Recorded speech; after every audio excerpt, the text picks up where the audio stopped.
प्रभु तेरी वाणी जीवन की रोटी, नैनों की ज्योति अंधेरा मिटाती।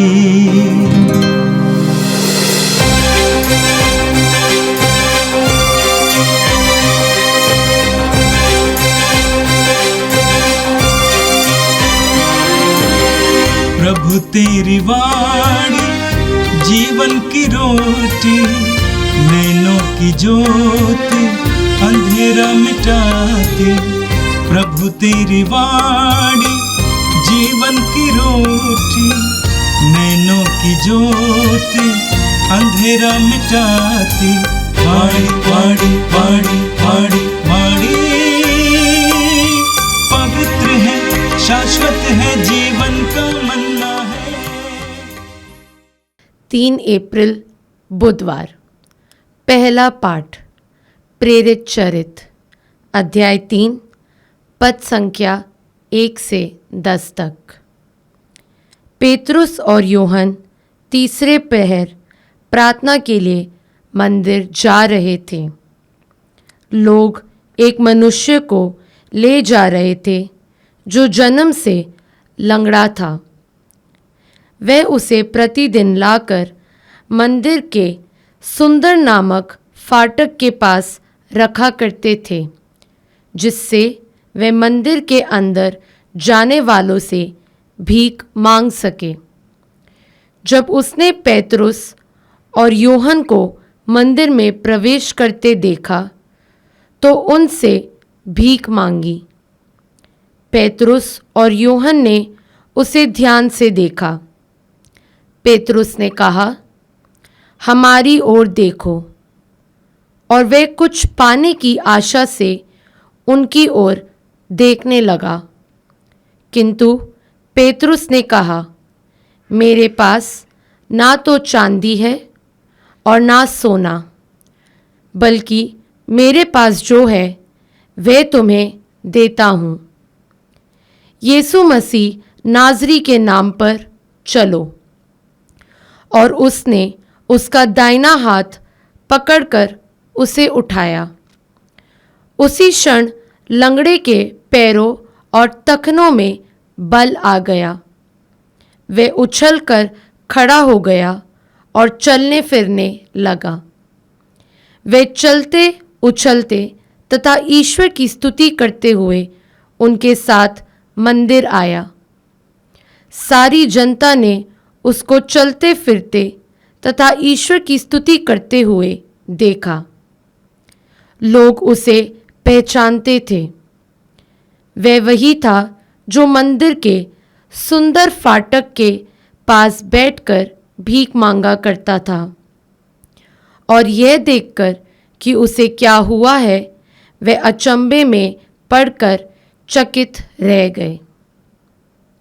यह प्रभु की वाणी है। संत लूकस के अनुसार पवित्र सुसमाचार अध्याय 24 वाक्य 13 से 35 तक। उसी दिन 2 शिष्य इन सब घटनाओं पर बातें करते हुए एमाउस नामक गांव जा रहे थे। वह यरूशलेम से कोई 4 कोस दूर है। वे आपस में बातचीत और विचार विमर्श कर ही रहे थे कि ईसा स्वयं आकर उनके साथ हो लिए। परंतु शिष्यों की आंखें उन्हें पहचानने में असमर्थ थीं। ईसा ने उनसे कहा, आप लोग राह चलते किस विषय पर बातचीत कर रहे हैं? वे रुक गए। उनके मुख मलिन थे। उनमें एक क्लोपस ने उत्तर दिया, यरूशलेम में रहने वालों में आप ही एक ऐसे हैं जो यह नहीं जानते कि वहां इन दिनों क्या क्या हुआ है। ईसा ने उनसे कहा, क्या हुआ है? उन्होंने उत्तर दिया, बात ईसा नाज़री की है। वे ईश्वर और समस्त जनता की दृष्टि में कर्म और वचन के शक्तिशाली नबी थे। हमारे महायाजकों और शासकों ने उन्हें प्राणदंड दिलाया और क्रूस पर चढ़ाया। हम तो आशा करते थे कि वही इस्राएल का उद्धार करने वाले थे। ये आज से 3 दिन पहले की बात है। ये सच है कि हम में से कुछ स्त्रियों ने हमें बड़े अचंभे में डाल दिया है। वे बड़े सवेरे कब्र के पास गईं और उन्हें ईसा का शव नहीं मिला। उन्होंने लौटकर कहा कि उन्हें स्वर्गदूत दिखाई दिए जिन्होंने ये बताया कि ईसा जीवित हैं। इस पर हमारे कुछ साथी कब्र के पास गए और उन्होंने सब कुछ वैसा ही पाया जैसा स्त्रियों ने कहा था, परंतु उन्होंने ईसा को नहीं देखा। तब ईसा ने उनसे कहा, निर्बुद्धियों, नबियों ने जो कुछ कहा है तुम उस पर विश्वास करने में कितने मंदमती हो। क्या ये आवश्यक नहीं था कि मसीह वो सब सहें और इस प्रकार अपनी महिमा में प्रवेश करें?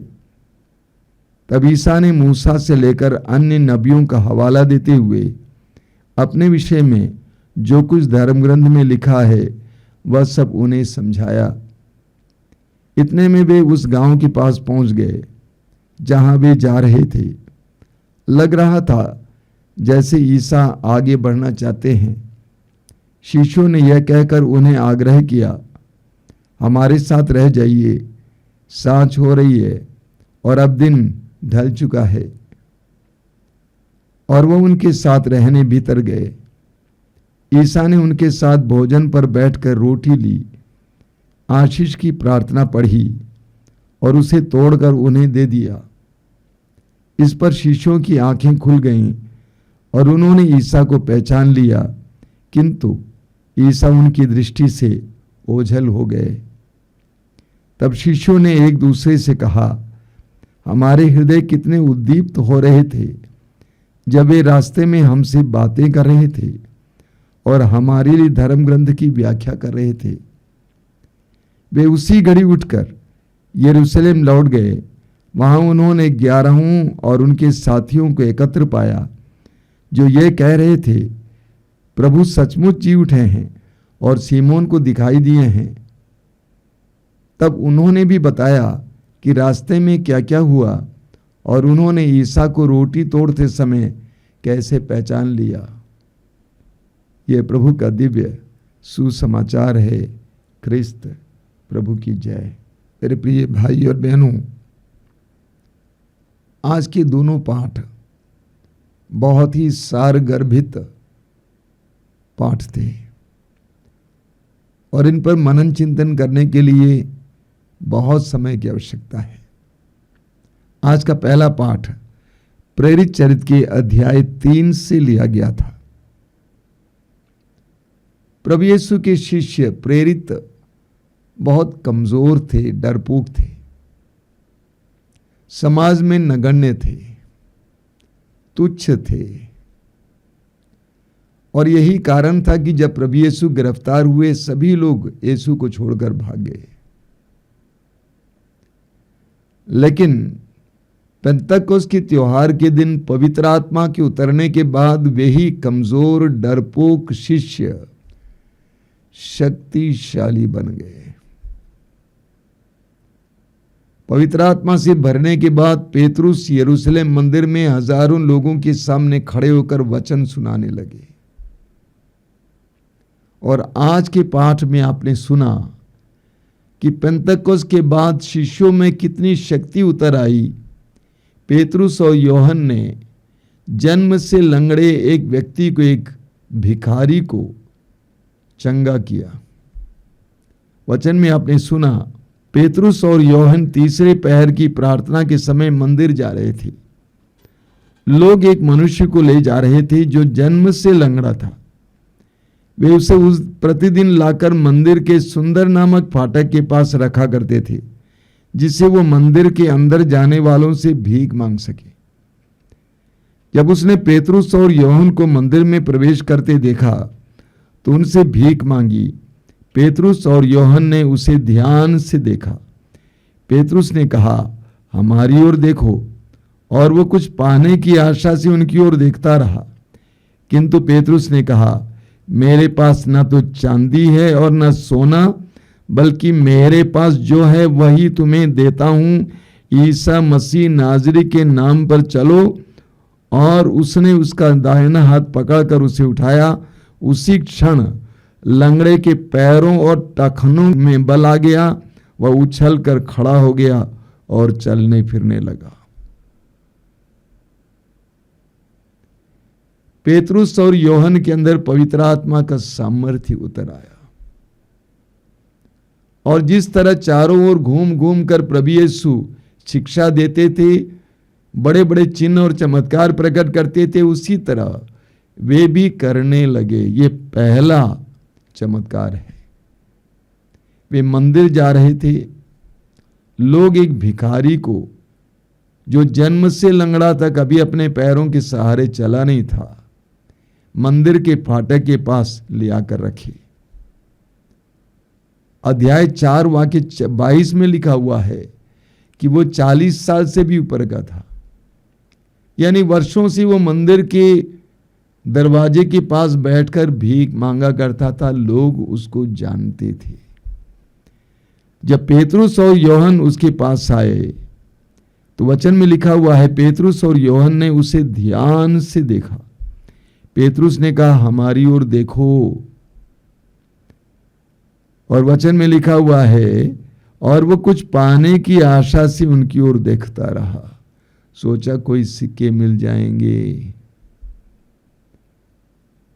पेतरुस ने क्या जवाब दिया? मेरे पास न तो चांदी है और न सोना, हमारे पास कुछ पैसा नहीं है, बल्कि मेरे पास जो है वही तुम्हें दे देता हूं। ईसा नाजरी के नाम पर चलो। पेतरुस और यूहन्ना के पास कौन सा धन था? यीशु नाम का धन, जो उन्होंने उस भिखारी को दिया। पेतरुस ने कहा, वही तुम्हें दे देता हूं, ईसा मसीह नाजरी के नाम पर चलो। और उसने उसका दाहिना हाथ पकड़कर उठाया। उसी क्षण लंगड़े के पैरों और टखनों में बल आ गया। यीशु के नाम पर वह उछल कर खड़ा हो गया और चलने फिरने लगा। जिंदगी में पहली बार वो अपने पैरों के सहारे चलने फिरने लगा, यीशु के नाम की शक्ति के द्वारा। इसको बार बार आप प्रेरित चरित्र के अध्याय 3-4 में पढ़ेंगे। पेतरुस घोषित करते हैं कि यीशु नाम पर विश्वास के द्वारा उसे चंगाई मिली है। आगे क्या लिखा हुआ है?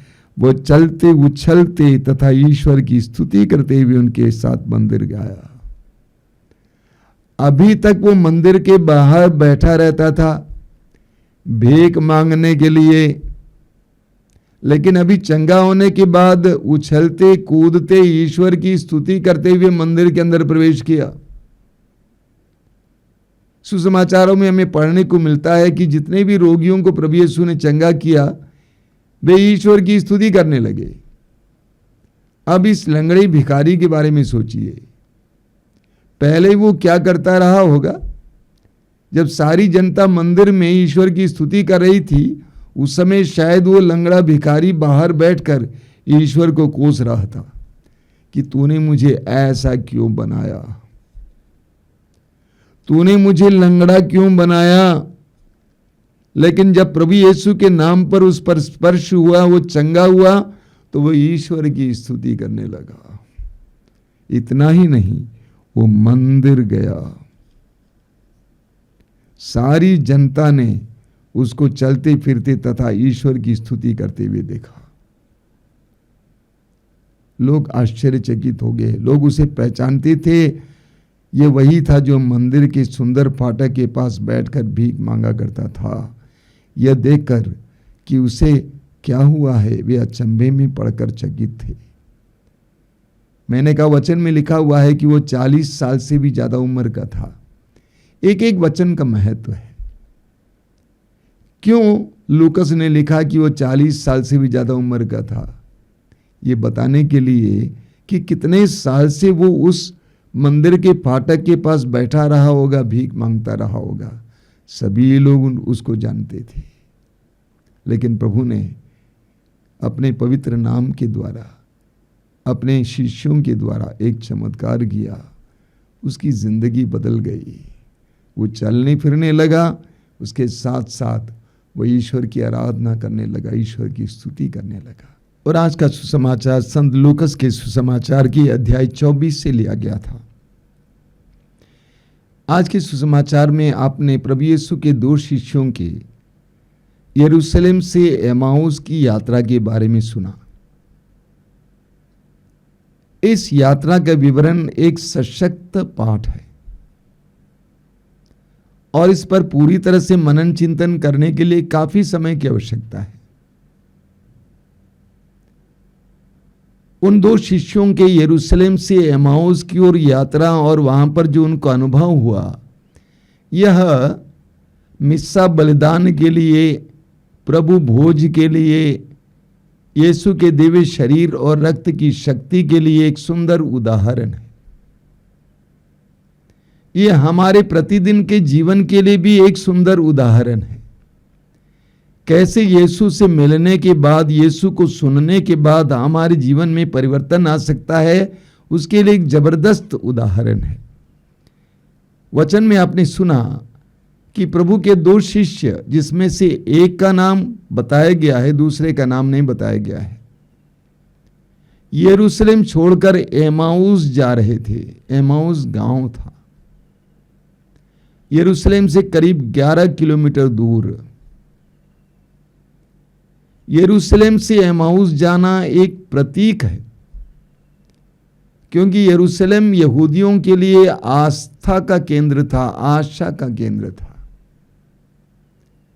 यरूशलेम में यहूदियों का मंदिर था और यरूशलेम छोड़कर एमाउस जाने का तात्पर्य यह है कि उनकी आशा बुझ गई।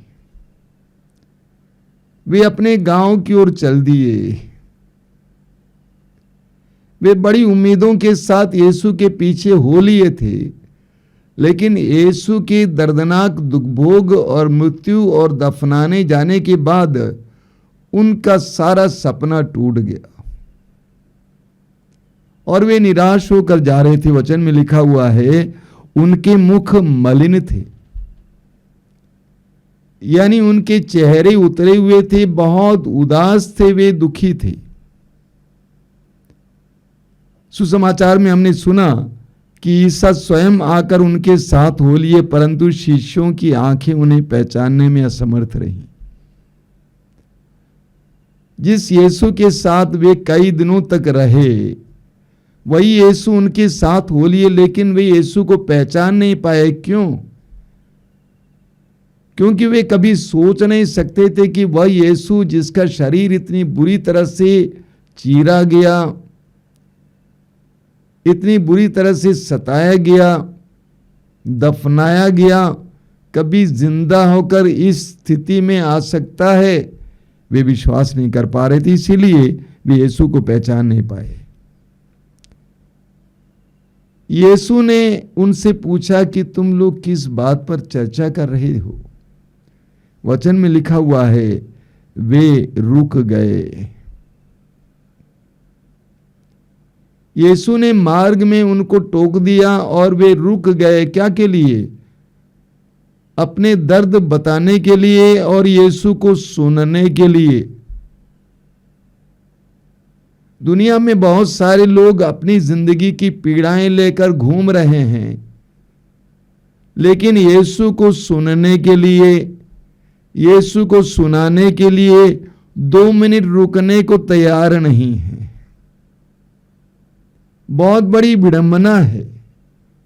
लोग दुखी और परेशान हैं, लेकिन प्रभु के साथ बैठने के लिए, प्रभु को सुनाने के लिए, प्रभु से सुनने के लिए उनके पास धैर्य नहीं है, साहस नहीं है, समय नहीं है। वे रुक गए और उसके बाद उन्होंने यीशु से वार्तालाप करना शुरू किया। यीशु ने पूछा कि यरूशलेम में क्या हुआ है, जैसा कि कुछ उनको मालूम ही नहीं है। कभी कभी प्रभु हमारे साथ भी इसी तरह कर सकते हैं। कभी कभी प्रभु का जवाब भी इसी तरह हो सकता है, मानो उनको मालूम ही नहीं है, जबकि उनको सब कुछ मालूम रहता है। और शिष्य सारी बातें बता देते हैं। तब ईसा ने उनसे कहा, निर्बुद्धियों, नबियों ने जो कुछ कहा है तुम उस पर विश्वास करने में कितने मंदमती हो। क्या ये आवश्यक नहीं था कि मसीह वो सब सहें और इस प्रकार अपनी महिमा में प्रवेश करें? खैर, शिष्य इस बात को समझ नहीं पा रहे थे। हालांकि प्रभु ने इसके बारे में पहले बताया था उनको कि मुझे मार डाला जाना होगा, फिर मैं जीवित रहूंगा, लेकिन वे समझ नहीं पा रहे थे। ये उनकी समझ से परे थे। उनके लिए दुख और मृत्यु अंत का लक्षण था, संकेत था। वे कभी पुनरुत्थान पर इतना विश्वास नहीं कर पाते थे। तो प्रभु ने उनको समझाया, और इतना ही नहीं, तब ईसा ने मूसा से लेकर अन्य नबियों का हवाला देते हुए अपने विषय में जो कुछ धर्म ग्रंथ में लिखा है वह सब कुछ उनको समझाया। रास्ते में प्रभु समझाते गए, वचन समझाते गए, और वे सुनते गए, सुनते गए, सुनते गए। तब तक वे गांव पहुंच गए और उनको लग रहा था कि यीशु आगे बढ़ रहे हैं।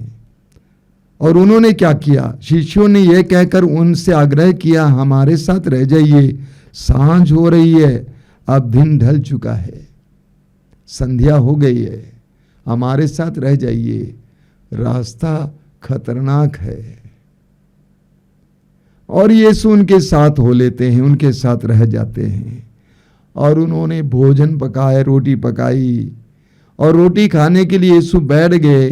तो यीशु ने रोटी उठा ली, आशीष की प्रार्थना पढ़ी और तोड़कर शिष्यों को दिया। तब शिष्यों को याद आया कि अंतिम ब्यालू के दौरान यीशु ने कुछ ऐसा ही तो किया था। उन्होंने रोटी खा ली, उनकी आंखें खुल गईं, वे समझ गए कि यीशु हैं, लेकिन यीशु ओझल हो गए। यीशु कहां चले गए? यीशु उनके अंदर चले गए। यीशु उनके अंदर चले गए। नतीजा क्या है? वचन में लिखा हुआ, तब शिष्यों ने एक दूसरे से कहा, हमारे हृदय कितने उद्दीप्त हो रहे थे जब वे रास्ते में हमसे बातें कर रहे थे और हमारे लिए धर्म ग्रंथ की व्याख्या कर रहे थे। हमारे हृदय कैसे उद्दीप्त हो रहे थे, कैसे ज्वलंत हो रहे थे। हमारे दिल में कितना आनंद हो रहा था। हमारे दिल में ऐसा लग रहा था जैसा कि आग जल रही है जब ये वचन सुना रहे थे और उसकी व्याख्या कर रहे थे। और यही होता है, पवित्र वचन को सुनने से, पवित्र वचन की व्याख्या सुनने से हमारे दिल भी उद्दीप्त हो जाते हैं। हमारे आश्रम में हजारों की संख्या में लोग आते हैं। हम यहाँ पे क्या देते हैं? कुछ भी वितरित नहीं करते हैं, वचन सुनाते हैं। वचन सुनने से लोगों के हृदय और आत्माएं उद्दीप्त हो जाती हैं। वचन में लिखा हुआ है, वे उसी घड़ी उठकर यरूशलेम लौट गए। मैंने आपसे कहा कि यरूशलेम 11 किलोमीटर दूर है। उसी घड़ी उठकर प्रभु के शरीर को ग्रहण करने के बाद, प्रभु से के साक्षात्कार के बाद उनके अंदर इतना सामर्थ्य आ जाता है, इतना धैर्य आ जाता है। वे ही शिष्य जिन्होंने यीशु को सलाह दी कि आप आगे मत जाइए, अंधेरा हो गया है, हमारे साथ रह जाइए, अब इतने धैर्यवान हो जाते हैं कि वे 11 किलोमीटर पैदल चलकर रात के समय यरूशलेम पहुंच जाते हैं, ये बताने के लिए कि हमने यीशु को देखा है। हर मिस्सा बलिदान में ये घटना घटनी चाहिए। यीशु के वचन को सुनते हुए अपने में एक उद्दीप्ति महसूस करना चाहिए, और यीशु के दिव्य शरीर को पाने के बाद एक स्फूर्ति, एक नई स्फूर्ति प्राप्त करनी चाहिए, एक नया धैर्य प्राप्त करना चाहिए जीवन की हर परिस्थिति का सामना करने के लिए। इतना ही नहीं, प्रतिदिन के जीवन में अगर हम यीशु से साक्षात्कार करते हैं, यीशु से मिलते हैं, प्रार्थना के द्वारा, विश्वास के द्वारा, वचन के पाठ के द्वारा, तो हमारे अंदर भी ये सामर्थ्य आएगा। हम भी जीवन के प्रतिदिन के जीवन की प्रतिकूल परिस्थितियों को सामना करने के लिए सक्षम हो जाएंगे, समर्थ हो जाएंगे। आइए हम प्रार्थना करें।